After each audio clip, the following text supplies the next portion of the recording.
So I've gone ahead and masked out all of our elements. Here you can see it's all the same photos. I didn't change any of that. I just masked things out and I rearranged things, really just distorting and warping things as I brought out the silhouette. You can see our original blocking here. So this is what we had before. And as I was masking things out, I kind of just tightened it up into this kind of formation. I just feel like the flow here with the lines is helping a lot more. And I brought down these deep background mountains. I really liked these spikes here, which is just, this background element just blown up a little more.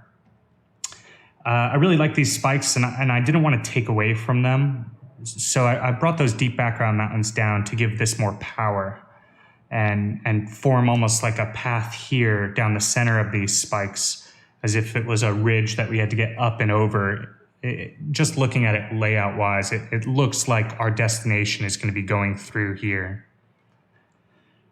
So other than that, the only other thing that I did that I didn't cover in our last lesson was there are a couple times where I have a smart object that's all masked out, and I wanted to carve away more. But I didn't want to be switching back and forth between working inside of the smart object and then seeing how it worked with the other elements in here. So I just created another mask inside of this painting, right on the smart object, just to chip away and be able to react to how these other peaks and valleys are working. So let's get to bringing all these elements together and getting it into cohesive color and lighting. And where we're going to start with that is going back to our lighting reference. This was an image I found and I really loved the lighting and colors of it. Actually, the colors are not so much. These aren't the colors that I want to use. It's a little too warm and I want to go with a little cooler of a feel. I'm going to bring this element back in just so we have the higher res version. And actually, I'll just convert this to a smart object so we can keep the resolution.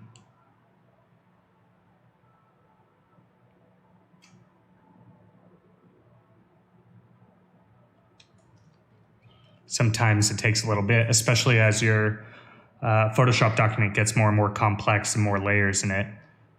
That's why a lot of the times I'll mask out an image in a separate PSD or open it up and mask it out there, convert it, and then bring it into this painting.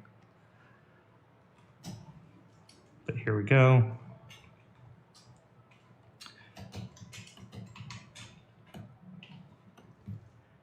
Now I'm gonna just modify this lighting reference to bring it a little closer to what my aim is. And I think it's really important to have an aim before you just start color correcting things, because if you don't know what you're going for, you can get lost in it real quick.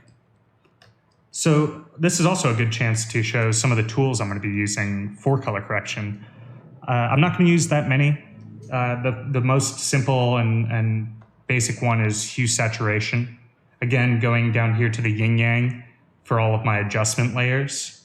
And we want to do this instead of image adjustments, levels, because we don't want to bake anything into an image. We want everything to be non-destructive and to be able to edit it later on. So hue saturation, really the only thing I use it for is bringing down the saturation or bringing it up. Rarely bringing it up. Most of the time just to bring it down. Up here you have a hue shift. So if you want to bring all the colors more across the spectrum into the greens or into the purples, you can do it here. I don't recommend that. Same thing with levels, bringing the whole image brighter or darker. Also don't recommend that. For those different things, we'll use levels adjustments. You can use curves if that's more comfortable to you. Levels is what I use. I just think better in levels because it makes sense to me. I can be precise with entering numbers or just going up and down by like 1 point. And the way you go up and down is just clicking on one of the numbers and then arrow key down or up, and that'll just move it incrementally. In levels also you have this this circular arrow, and that just resets the levels. And how it works is over here you have highlights. As you bring this down, it brings your highlights up.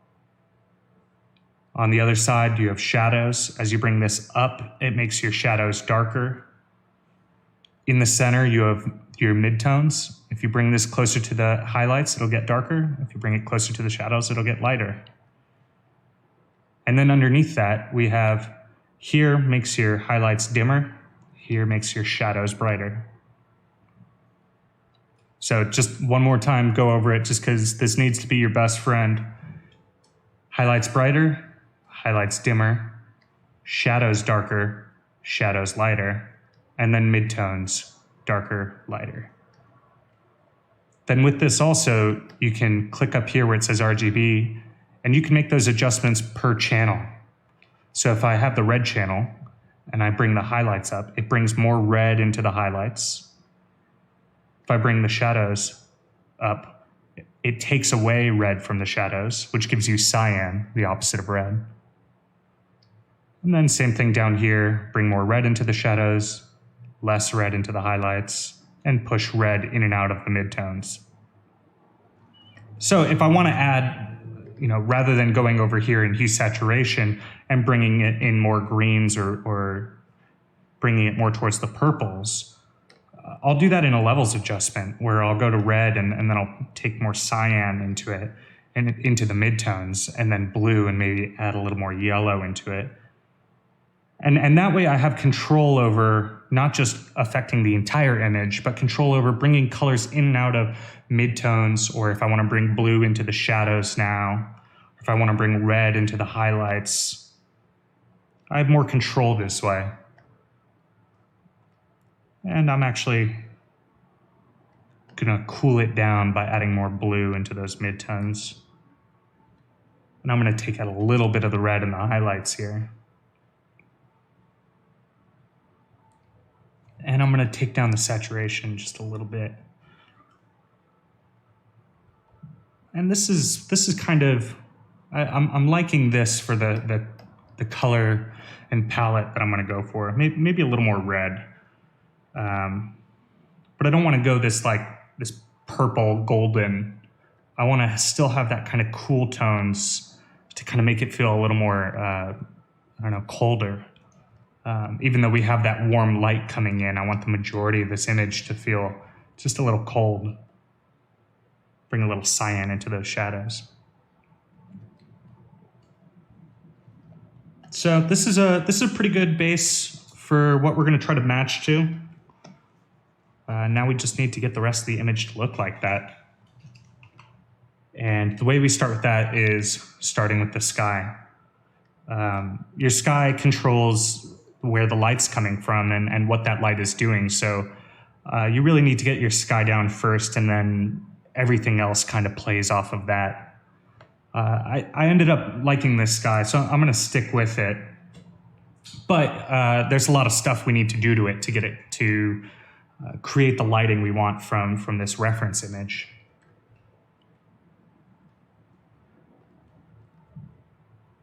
So I'm gonna just bring the midtones up. I'm gonna bring a little more cyan or a little less red in here. Now it has a little too much yellow, so I'm gonna go to the blue and pull the blue up. It takes some playing with and getting used to understand, where to push and pull your colors, to just become familiar with really training your eye to see the blues in your midtones or the reds in your highlights. And that just comes with practice and playing with these tools a lot. I think this is pretty close. It's a little too saturated and maybe a little more red in the shadows.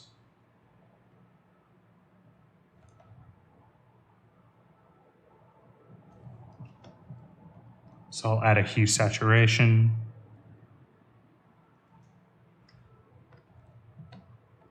A little more cyan. And that's getting us pretty close to where we want to be.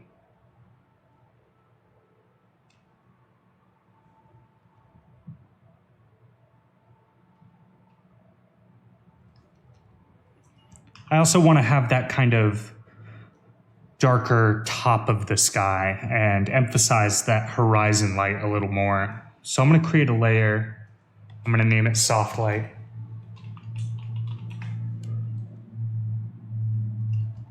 And set it to soft light.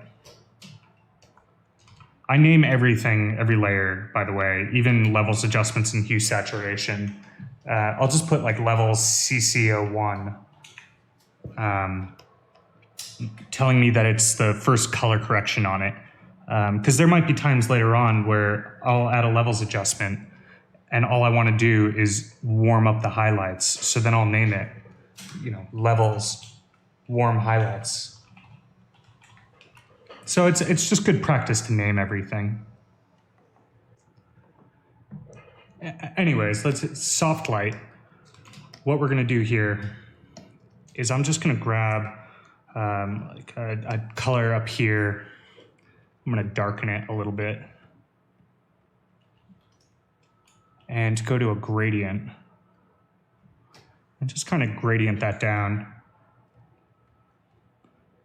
And I can grab a highlight color and gradient it up from the horizon. And that just emphasizes the direction of that light. We can even tone down the opacity a little bit, just using the number keys here.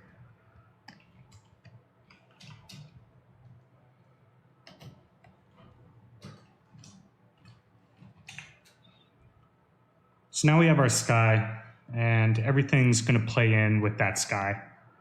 And our sky matches our color reference pretty well. Now, in terms of all of these other layers, a lot of the times it can seem overwhelming when you have so much and you don't even know where to start. I like to start with the midground just so that I have a base and then color correct everything to match that base. Because the foreground, for this at least, is going to be a little darker. The background's going to be a little brighter. So that kind of gives us the middle of the color correction. So I'm going to hide all of this other than I'll start with this midground element over here. I'll shift this over, just have that as reference so I can kind of see the colors that are happening.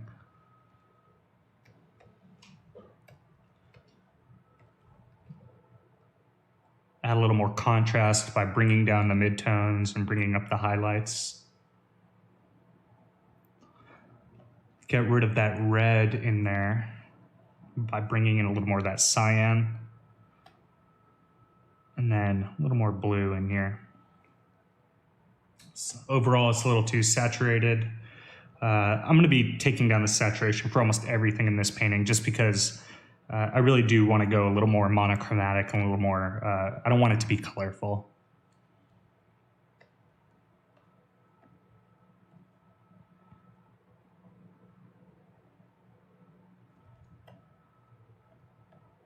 And I'm actually going to bring down the highlights because I want this to fall into shadow, and we'll add highlights later on. But for now, we just want to set the base colors for all of the elements to kind of play into.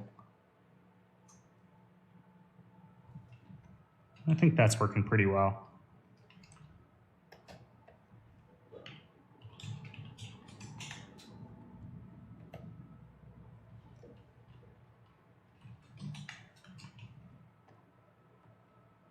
So now we have this element, and it's so different from a starting point, but that's okay because we're just gonna take it one step at a time, and I'm gonna show you some other tricks to use to get colors to match as you're training your eye to see blues and yellows and reds in highlights and shadows. There's a lot of things that you can use to kind of assist you with that.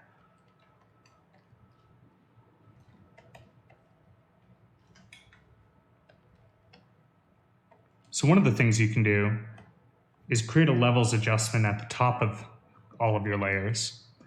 And I'm going to bring the highlights all the way until they start to disappear from my midground element. And now you can see the shadows of the element on the right and the element on the left are disappearing at the same time, which is great, which means that the shadows are the same value. We'll do the same thing, bringing the shadows up, and you can see the highlights disappear around the same time. It's not always going to be like this. This just happens that they're the same value. They're just different colors. And you can bring the midtones up and down to check that as well. Now, if we want to get them to the same colors, another trick that we can use is just looking at the channels. So I'll bring my channels palette over here so we can use it and the properties panel at the same time. And now if I'm just looking at the red channel here. So if I isolate the red and I bring the shadows way down, or the highlights way up,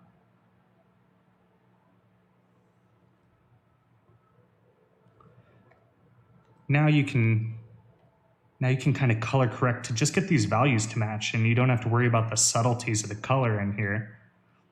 You just can work on the black and white and getting those to kind of align. And once you get red down, we'll go to green.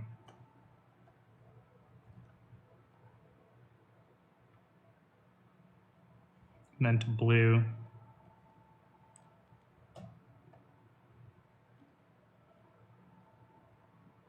And now we can just look at both of them and take off our levels adjustment.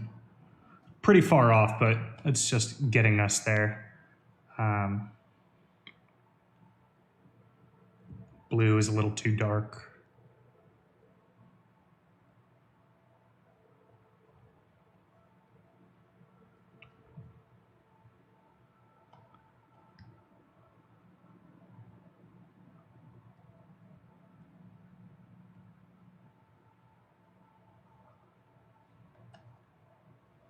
It's getting us closer. So now here we can just kind of eyeball it the rest of the way. Bring some blue into our highlights. Get some red out of there.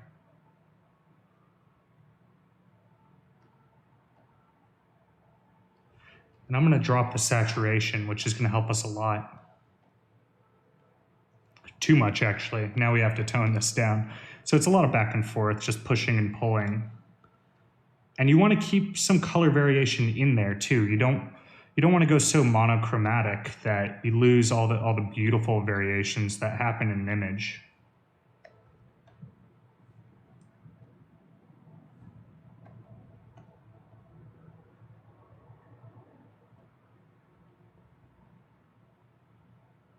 I'm going to throw one more hue sat right above this. And another thing is I can use this levels and I can bring up those highlights all the way and make sure that the colors of those shadows are now matching, which they are. And check out that the colors of my highlights are matching, which they're pretty close. And now I know that it's just the midtones that really need to be tweaked.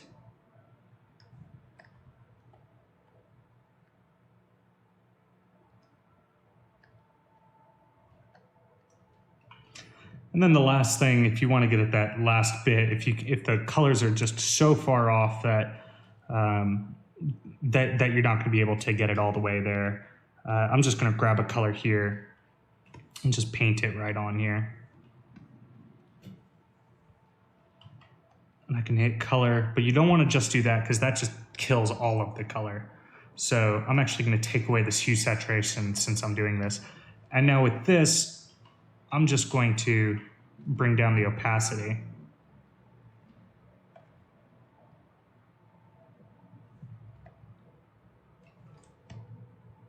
Into something like that. Last thing is these little highlights over here are really throwing it off. Look at the colors here, they're warmer in these highlights. So in order to do that, I'm going to create another layer. I'm going to first name this color, name all of them actually. Color correction 01, hue sat 01, and then I'm going to go here and I'm going to grab this kind of warm color. One of the tricks with grabbing colors too is if you hit I, which is the color picker, there's an option here that says point sample, and what that's doing is it's grabbing a color from a single pixel. I usually set this to 3x3 average, especially because when you get in here and you look at pixels, you don't know if you're grabbing this one or this darker shade. But a 3x3 average will just grab the 3 pixels around it and average together those colors, which will give you something a little more accurate to what you think you're picking. So anyways, I'm gonna grab this highlight color. I'll just fill this layer with it. And now I'm gonna go into, I'm gonna right click here and hit blending options. And here I have this little blend if menu.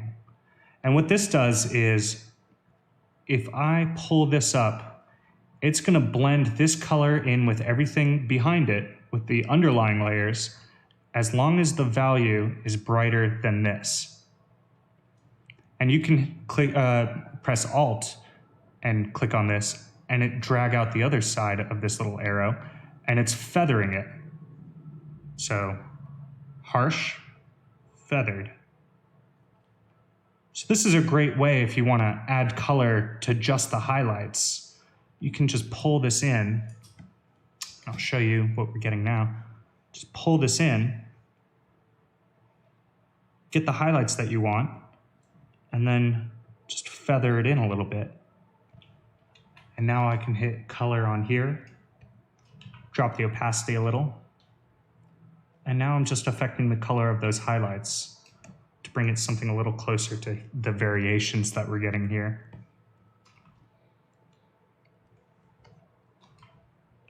So these two images are looking pretty good. Notice that we're not taking atmosphere or anything like that. We're not adding lighting right now. We're not doing anything like that. No tricks. We're just gonna get all the colors and values in the same world. Now we have this, which I'm pretty sure was taken from the same element. So what we can do here, which is really nice, is I'll just copy these adjustments over. And let's see how this works. So it's close. You know, this third element was a little brighter before, so now we can just use this as a base and now just modify it a bit to bring it into the same world.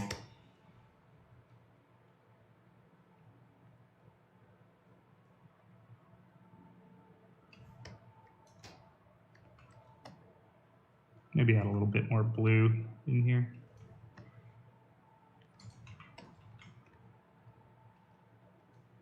Cool.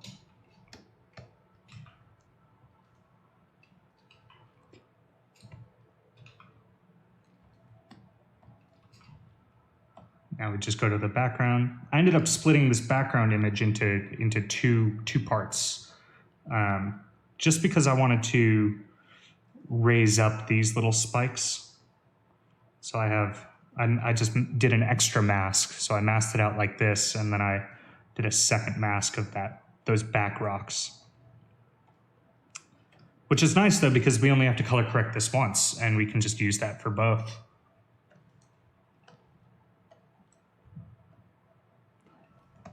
And now when we do the final painting, this is gonna wanna be kicked back into the distance with the atmosphere, but right now, we're not gonna worry about that. We just wanna bring everything into the same colors. I'm gonna eyeball it again, although we could go and use our levels adjustment at the top, which actually I'll do that just to make sure that, like you can see here, my shadows are just a little darker than everything else. So I know that I need to go in here and pull my shadows a little brighter.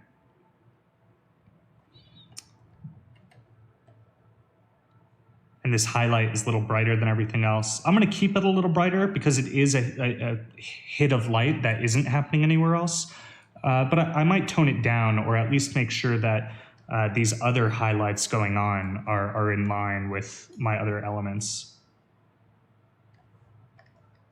So pull those highlights down a bit. And I also can see just right here that those highlights are too red and I need to inch more into the cyan. So I'm gonna go in here and inch those in.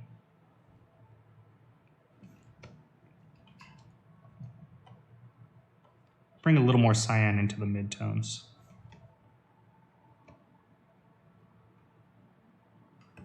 Now, one of the things that's going to throw us off throughout trying to color correct is we have natural atmosphere happening in these left rocks. So that's why we have this area that's a lot brighter, and that's going to throw us off trying to match this background element in.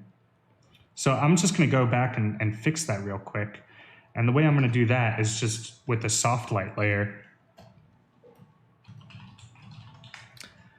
I'm going to just grab one of the shadow colors here. Big soft brush, low opacity, and a heavier opacity over here. And hit soft light on that. Now you can see we've kind of toned that down and brought it into more what the foreground rock is doing. You can actually bring in a little brightness with that soft light as well, and warm up the brightness even. Just gonna grab a little bit of a warm tone here. Just subtly, nothing big. Just to connect it to the foreground. And especially with that area that was being affected with the atmosphere, because that is going to be a cooler tone, and so we do want to tone that down. So something like this. And I'll even name this soft light, no atmo. So I know later on when I'm going through this, what this layer is doing.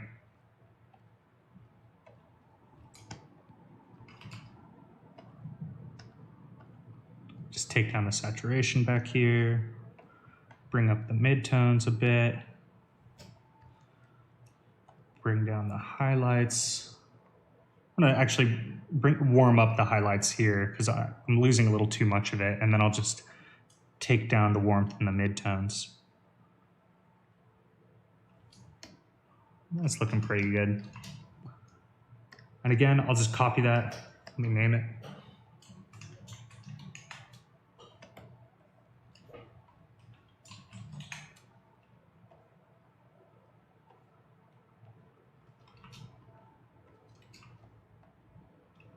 So it's pretty much just that process and just doing that for all of this and bringing all the color correction to the foreground and to the background and getting it all feeling like, you're not worrying about depth or lighting right now. You're just getting all of the values and all of the colors to be in the same space.